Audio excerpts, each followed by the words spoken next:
Ninon, t'as raté ton bac une première fois, tu n'as plus droit à l'erreur. Toute cette histoire avec William t'a perturbé. T'as perdu 10 jours de révision. C'est pour ça que tu dois mettre les bouchées doubles maintenant.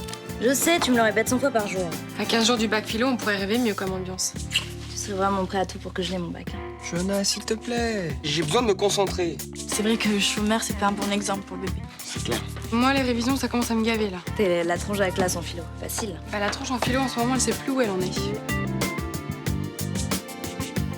Un certain Guillaume Lesserman est venu me voir et m'a posé des questions sur ton grand-père. Qu'est-ce que tu veux qu'il trouve sur papy? Tout le monde l'adorait. Je cherche à comprendre le passé. Fouille merde.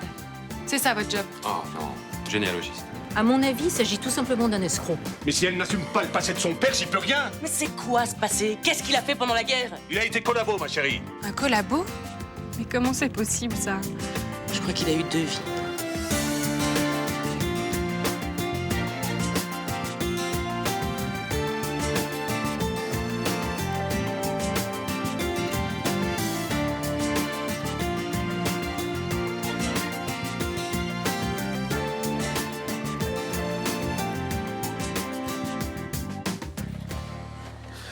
J'avoue qu'avec ce que tu m'as dit hier soir, j'ai eu du mal à fermer l'œil. Hein.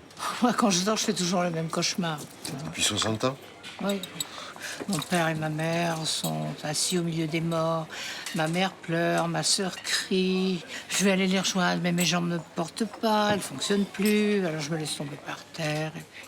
C'est parce que tu peux pas les aider. Non, c'est parce que je suis vivante. Pourquoi mes parents ont été pris dans la rafle et pas moi? Qu'est-ce que j'ai fait pour être encore vivante alors qu'il y en a des millions d'autres qui sont morts? Il y en a qui appellent ça le destin. Oui, le destin. Je pense qu'il y a des Français qui ont aidé à tout ça. Et des bons Français de souche, hein, parce que Taille-Roche, c'est pas un nom italien, c'est pas un nom espagnol. Quelle aventure. Taille-Roche, c'est le nom de jeune fille de ma mère. Ah bon? Qu'est-ce qui s'est passé? Vous parliez de l'arrestation de votre famille, c'est ça? Mais c'est une vieille histoire, hein. Et l'ordure dont vous parliez, c'est qui? C'est mon grand-père? Juliette, tu sais, en réalité, on sait pas grand-chose. Hein. On faisait des suppositions. Mais quelle supposition? Mon grand-père a participé à ça, oui ou non? Enfin, répondez-moi. Allez, viens.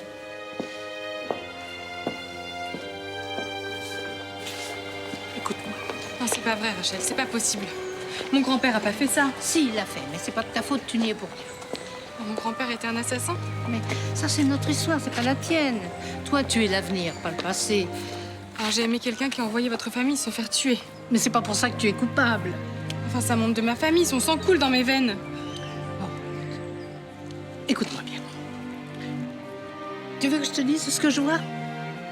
Bien, moi, je vois une belle jeune fille, sensible, une jeune fille forte, qui pourrait être ma fierté si elle était ma petite fille. Je suis pas votre petite fille, Rachel. Je suis celle d'un assassin. Oh. Quoi? Vas-y, laisse tomber, ça me saoule. Je comprends rien. À quoi? Mais ça, la Nietzsche, sa notion du surhomme, ça me prend la tête. Arrête de stresser, on est prêt, on va l'avoir ce bac. Mais non, on n'est jamais assez près. Car l'an dernier, je connaissais un mec, Benoît Lintello de base, tu vois. Madame, il y a un truc à vous dire. Mais il avait bossé comme un malade, et bah, il s'est planté.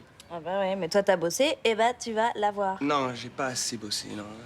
Et résultat, je le connais, Georgie, copie blanche. Tu parles. T'es archi prêt, comme un champion avant les Jeux Olympiques. Rudy a raison, hein, il faut rester vigilant. Mais là, c'est plus de la vigilance, c'est de la panique. Non, elle a raison, je suis trop stressé. Quand je mixe, c'est pareil. J'ai l'impression que ça va jamais venir. C'est bien toujours. Regarde ton truc de patinage là pour Johanna, t'avais pas d'inspiration, bah t'as vu le résultat? Ouais, mais la philo, c'est pas Johanna. Bon, Rudy, arrête, s'il te plaît, le stress c'est contagieux. Bon, un petit jus d'orange? Ça va, papa, tu vas pas nous materner jusqu'à la fin du bac non plus. Moi, je vous materne pas, je vous facilite la vie, c'est tout. S'il te plaît, tu nous laisses, on voudrait s'y remettre. Et si je me plante dans le choix des sujets? Vas-y au feeling. Tu vois, prends celui que tu sens le plus, celui où tu pourras développer le plus d'idées, le plus Papa, facilement. s'il te plaît. Ok. Je vais faire un tour, je reviens dans 1 heure. 2. D'accord. 2. À tout à l'heure. Travaillez bien, hein? Tu vas me faire craquer, j'en peux plus. honnêtement, moi, je le trouve plutôt sympa. Lui, au moins, il est présent. Envahissant en nuance. On fait peut-être un peu trop, mais ça vaut mieux que les gens qui n'en font pas assez. Qui font rien, d'ailleurs. Tu fais allusion à ta mère? Depuis qu'elle a son mec, elle est complètement à l'ouest. Elle sait même pas que je passe la philo jeudi. Moi, je suis sûre qu'elle s'inquiète autant que mon père. Sauf qu'elle te le montre moins, c'est tout. Moi, je crois qu'elle en a plutôt rien à foutre, c'est tout.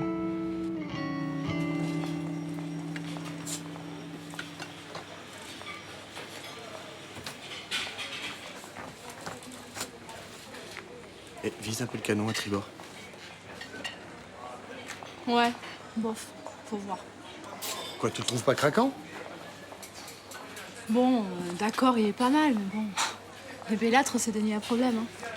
Tu sais pas ce que tu veux, Mélanie. La semaine dernière, t'étais en plein gouffre sentimental et aujourd'hui, tu nous joues la fille blasée. De toute façon, même s'il me plaisait, je suis sûre qu'il est déjà maqué. Et alors, je vois pas le problème. Ça se trouve, il s'ennuie ferme avec sa nana. Hein. Quoi, tu vois ça? À la façon dont il a de remuer sa cuillère dans le café. Ça sent le mec qui a passé une mauvaise soirée, une mauvaise nuit, en mauvaise compagnie. J'ai une idée. Je vais lui faire mon sourire numéro 16. Comme ça, on saura tout de suite.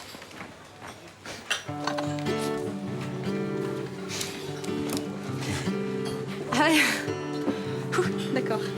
C'est vrai que tout compte fait, il est pas mal. Tiens, t'as pas repris sa note? Non. Pourquoi? Parce que... Avec François, même si c'est fini, il m'a appris une chose. Quoi? Que je suis capable de plaire à des mecs qui ont autre chose dans la tête qu'une balle de ping-pong. Ne te fie pas aux apparences, Mélanie. Ça se trouve, c'est le descendant d'Einstein. Bah, il a pas une tête d'allemand, hein. Bon, je vais au renseignement.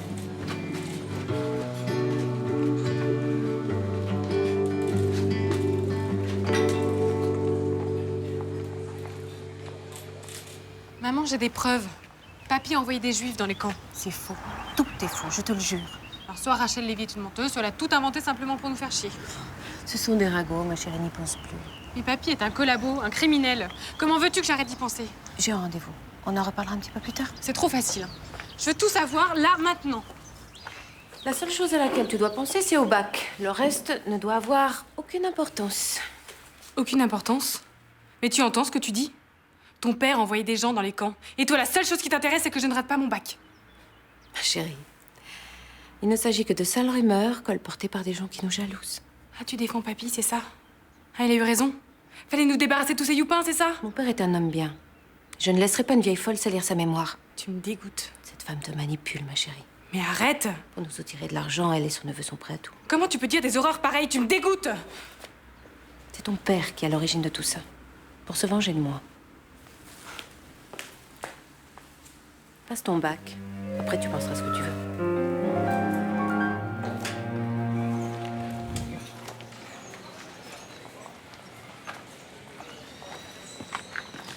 C'est un mec super drôle et raffiné. De toute façon, j'ai bien regardé, il me plaît pas. Eh ben tant mieux, je me le garde pour quand je serai libre. Il est homo? Ouais, je crois. C'est toujours la même chose. Quand il y a un beau mec en terrasse, les 3 quarts du temps, il est gay. Eh ben c'est la mode, tous les beaux mecs finissent pédés. C'est dommage. Si en plus il était drôle, sympa et raffiné. Tu le trouves plutôt à ton goût alors? Oui. Il est mignon. Eh ben ça tombe bien. Parce que lui aussi te trouve craquante. Il est bi? Mais non, il est pas bi, il est hétéro. Il est tellement hétéro que c'en est déprimant. Et pourquoi tu me fais marcher? Pour te faire prendre conscience que ce mec te plaît et que t'as aucune raison de jouer la fine bouche. Bon, ok, d'accord. Il est pas mal. Mais ça m'étonnerait qu'il soit super malin, si tu vois ce que je veux dire. Désolé, mais le côté t'es beau, t'es con, ça marche pas à tous les coups. Hein. Vous avez entendu? Bah oui, c'est comme vous êtes super craquante, mais ça veut pas dire que vous avez un demi-neurone dans le cerveau. C'est vrai? Bon, je vais faire les présentations. Hein. Mélanie, Arthur, Arthur, Mélanie, et je vais finir ma mise en place. Et vous faites quoi? Pour l'instant, je prends un peu à la terrasse d'un café en compagnie d'une fille superbe. Mais non, dans la vie. Je fais des études d'archéologie, je compte me spécialiser dès l'année prochaine, après ma licence d'histoire. J'ai toujours été passionné par les civilisations, Inca, Maya. En clair, vous voulez devenir l'Indiana Jones de la Canebière. Oh là, avec moi, Indiana, il va vite comprendre qu'il est temps pour lui de prendre sa retraite. Hein. Bah, si un jour vous avez besoin d'une assistante pour chercher un trésor, appelez-moi. Le trésor, je viens de le trouver.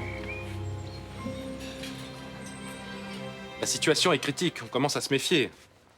On me fait plus confiance, on me soupçonne même d'être un escroc. Cette mission demande la plus grande opacité. C'est intenable pour moi. Écoutez, c'était le deal de départ et vous l'avez accepté. Ce que nous vous avons demandé de chercher fait rêver beaucoup de collectionneurs. Ils sont prêts à dépenser des fortunes pour mettre la main sur ces manuscrits. Bon, bah, je vais me mettre tout le quartier à dos alors. Je vous rappelle.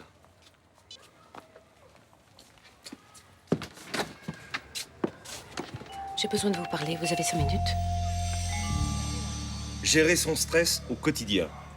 Le vendeur m'a dit que c'était parfait pour ceux qui passent un examen. Je suppose que c'est pour Ninon? Oui, mais je vais éviter de lui donner. Ce matin, elle m'a viré de l'appartement. Il paraît que je la gonfle. Vous devriez potasser ce bouquin. À mon avis, le plus stressé des deux, c'est vous. Ah, mais je suis pas du tout stressé, hein. T'es sur son dos en permanence. Il faut que tu la laisses respirer, Vincent. Ah bah, elle respire très bien. Je l'aide, c'est tout. Quoi? Vous trouvez que je fais mal mon boulot de père? Non, mais Ninon est quelqu'un de responsable. Elle a fait son maximum cette année. Maintenant, elle doit souffler, se détendre. Rudy, je le laisse tranquille. Ça ne veut pas dire que je ne pense pas à lui ni à ses examens. Moi, je veux pas qu'elle craque, comme l'année dernière. L'année dernière, elle était perturbée, rappelle-toi. C'était tendu avec ta femme. Ouais, bon. Aujourd'hui, c'est plutôt l'harmonie, non? Tu trouves vraiment que j'ai faux sur toute la ligne? Oui, mon amour. Sur toute la ligne.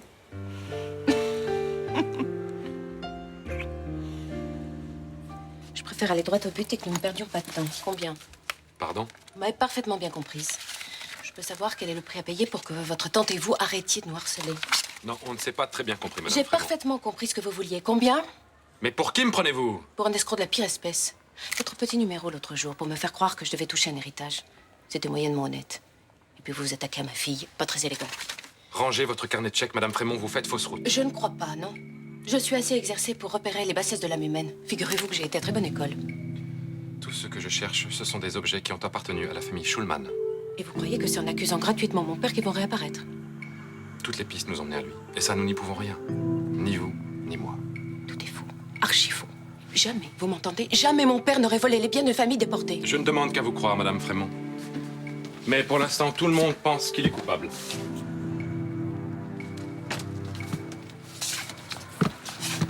Faites attention.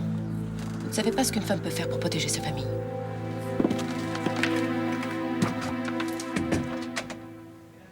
D'accord, je te rappelle vite. Ciao. Bah mon père, ça a l'air d'aller, hein, ses fractures se remettent bien. C'est cool.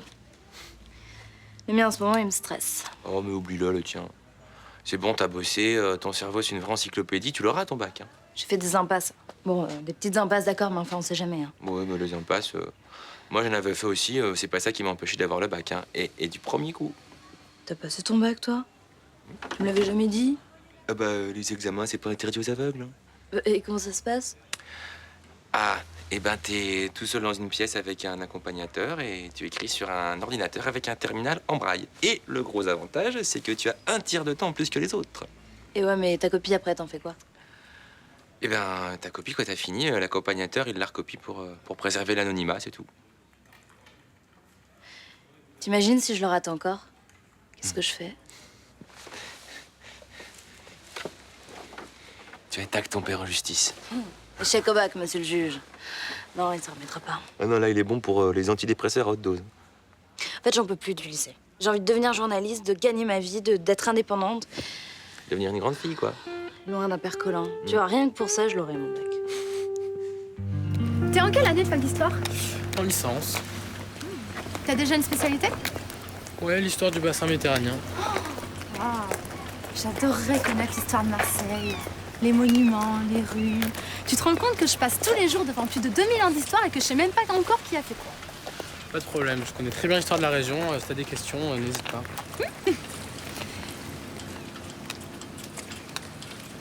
Super. Bon bah, je t'écoute, hein? Ben, Et attention, je veux tout savoir. eh ben... Vas-y. Je veux connaître les mystères, les secrets, les dessous de la ville, mon tout. Ça risque d'être un peu long, ça, non? J'ai toute mon après-midi. Bon, bah alors, Marseille, ça a été fondé par les Égyptiens. Ah bon? C'est pas les Grecs?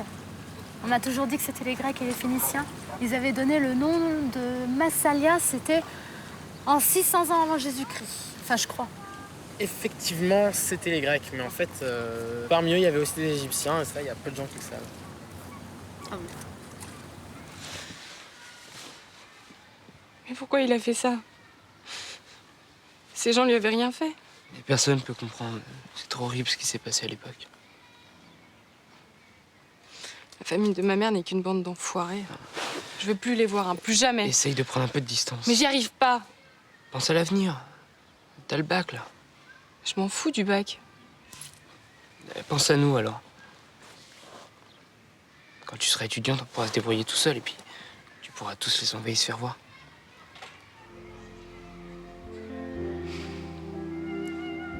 Tu veux que je reste avec toi cet après-midi? Je crois que j'ai besoin d'être seule.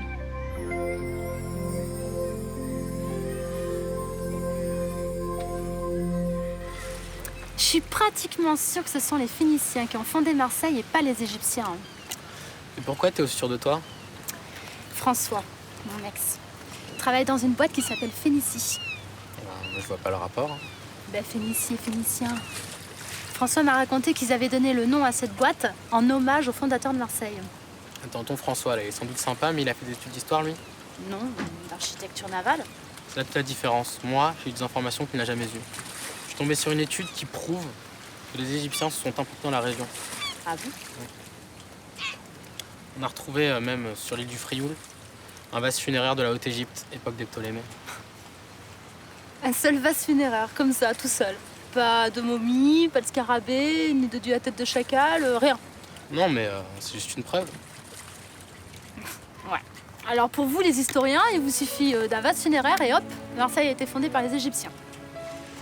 Non, c'est une hypothèse. Voilà tout, quoi. Si tu préfères, on reste sur les Phéniciens.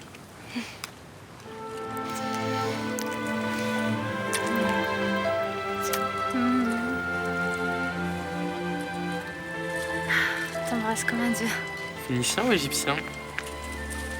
J'hésite entre les deux. Bon, on va chez toi, tu vas voir, on a encore plein de trucs à se dire sur Marseille. Ouais. D'accord. En plus, j'adore apprendre. Hé, regarde ce que j'ai payé une fortune pour Nathan. Ah, ça, pour une surprise, ça va lui faire un choc à ton fils, hein. Bah pourquoi? Ah non, moi j'ai pensé qu'on pourrait faire des randos ensemble. Écoute, Guillaume, j'ai peur qu'il te les envoie à la figure, tes pompes, là. T'as raison. J'aurais dû investir dans une console de jeu. Mais bien sûr, c'était beaucoup plus efficace comme cadeau de bienvenue. Je suis une crêpe. Bon, j'en fais quoi? Placard, la crêpe. Mon fils vient vivre avec moi et je suis perdu. Je sais pas quoi faire. Tu fais à l'instant? C'est la première fois qu'on va vivre ensemble et j'ai pas les codes. Quand il vivait avec sa mère, on se voyait tellement peu. Puis quand elle est morte, on se voyait pas beaucoup plus non plus. Écoute, avec Rudy, c'était pas facile non plus au début. Je doutais, j'essayais de bien faire, mais je tombais à côté. Mais bon, petit à petit... Non mais Rudy, il est équilibré. Nathan, c'est un instable. Il s'est fait renvoyer de son collège. Je ne compte même plus le nombre de fois où il s'est fait arrêter par les flics. Mais sa mère est morte quand il était petit. Il a des circonstances atténuantes.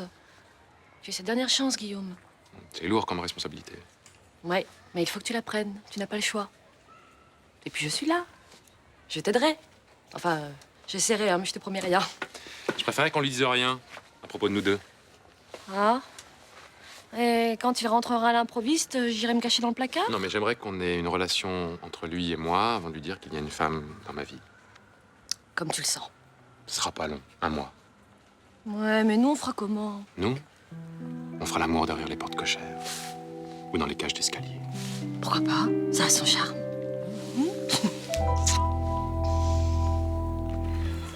William a raison, faut qu'on arrête de stresser. De toute façon, ça changera rien, donc... Puis les examens, c'est comme les concerts, si tu flippes, t'es mort. Oui, bah moi, j'ai pas votre optimisme. 4 heures pour trouver un plan béton, pour rédiger une copie double, j'y arrive pas. Je vais me ramasser, j'en suis sûr, tiens. Bon, écoute, Rudy, si tu veux, on va chez moi, puis on se fait un bac blanc situation. Ah ouais, je veux bien, ouais. Enfin, je veux pas bousiller votre après-midi non plus. Non mais t'inquiète, je connais Ninon, de toute façon, dans ton état, elle voudra pas te laisser tout seul. Bon, on y va? Ouais, d'accord. C'est gentil de s'occuper d'un grand stressé comme moi. Ah bah tiens, Juliette, tu viens avec nous? On va se faire un dernier bac blanc pour assurer Rudy. C'est moi qui vous surveille. Non, moi j'en ai marre de réviser. Ah, enfin, au moins une qui prend la vie du bon côté. Enfin, en même temps, ça peut pas nous faire de mal, hein. Ouais, mais j'ai envie qu'on me lâche avec le bac. Ouh. Ah bah, si Dieu se la joue perso. Tu te sens plus balèze que nous, c'est ça? Vous pouvez penser ce que vous voulez, j'en ai rien à foutre. Je me trompe ou ça a pas l'air d'aller? Mais si, ça va très bien. On est une bande de jeunes qui passent le bac dans 2 jours et la vie est belle, hein. Bon, et ben j'ai une idée. Vous deux, vous allez bosser. Juliette et moi, on va faire un tour. On se retrouve après, ok? Ouais, vu l'ambiance, vaut mieux. Qu'est-ce qui lui arrive, là? J'en sais rien. Mais c'est pas normal. Bonjour Rachel. Charles, vraiment, il faut que je te parle. Mais j'ai pas le temps, j'ai rendez-vous. Au sujet de ta fille, Laquelle? J'en ai deux. celle qui ne va pas bien, Juliette. Il faudrait que tu t'en occupes. Ma fille va très bien. Maintenant, si vous permettez, je suis déjà en retard. Non, je te dis de m'écouter et tu vas m'écouter. Bon, allez-y, mais faites vite, s'il vous plaît. Hein. Contrairement à ce que tu peux croire, Juliette ne va pas bien du tout. Elle a découvert le passé de son grand-père. Qui c'est qui lui a raconté ces histoires? J'en parlais hier soir au bar avec Roland et elle a tout entendu. Bravo. Bah, il fallait bien qu'elle l'apprenne un jour ou l'autre, non? Et puis j'ai pas de leçon à recevoir de toi. Bon, alors, qu'est-ce que vous voulez que je fasse maintenant, hein? Le mal est fait. Tu as une fille sensible, ça l'a perturbée. Alors il faut t'en occuper. Non, Juliette est solide comme un roc. Elle me ressemble. On voit ça sûrement pas. Non, allez, soyons sérieux, Charles. Il s'agit de ton enfant. Elle est en période d'examen, je te le signale. Je me fais aucun souci pour elle. Le champagne est déjà au frais pour fêter sa réussite. Au revoir. On a parlé à Lucas, au moins? Ouais, il est adorable. Il essaye de comprendre. Mais il a du mal, c'est pas comme toi. Moi, je comprends pas mieux que les autres, hein. J'ai jamais eu de grand-père collabo. Eh bah, tant mieux. Tous les deux, on a toujours pensé que la famille était la pire des inventions. J'ai mis de l'eau dans mon vin depuis que mon père a eu son accident, quand même. Ouais, bah, moi, plus ça va, plus je les déteste. Le collabo, l'avocat véreux, la petite bourgeoise dépressive, la sœur hystéro. Là, tu crois pas que tu noircis un peu le tableau, quand même? Tu sais, y a pas de famille parfaite. Hein. Y a toujours des cadavres dans les placards, y en a qui arrivent à les planquer, mais c'est tout. Hein. Ouais, mais moi, je vais pas leur ressembler. C'est terminé. À partir d'aujourd'hui, c'est moi qui décide de ce que je vais faire de ma vie. Il n'est plus de question qu'ils me donnent un ordre. Je te confie un secret. Tu jures de rien dire? Bah, tu sais que tu peux me faire confiance. J'ai bien réfléchi. Je vais pas passer mon bac.